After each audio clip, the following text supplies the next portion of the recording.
इटा आमे काଣା बनेचु जे पहलारू देखले सिना जानब चलो पहलारू स्टार्ट करमा। फिलहाल तो आमे जोचु चूड़ा पहाड़ और छाए जोचन एते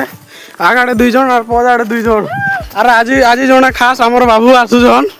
केंदा बाबू भल तो चलो जाई कर देखामा हमर स्पेशल डिश भी बनामु सेति लागि नउचु सामान तो हमर से स्पेशल थिला इटा है मुड़ी मिक्सचर बनामु देखो इनो मिक्सचर आरु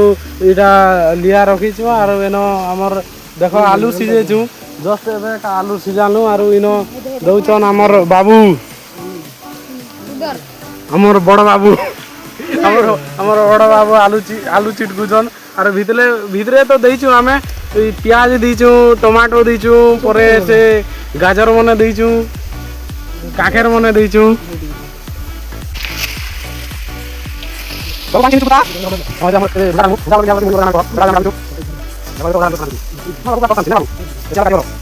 एबे हमर मिक्सचर पकामु 100 टका मिक्सचर आनी थिनु तो खाई खाई सरी गला।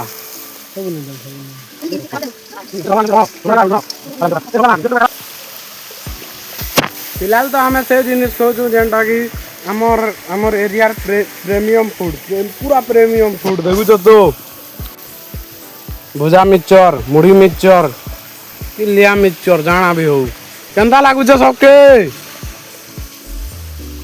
खाइबार ने ध्यान दीचन खाई सारले कहब है।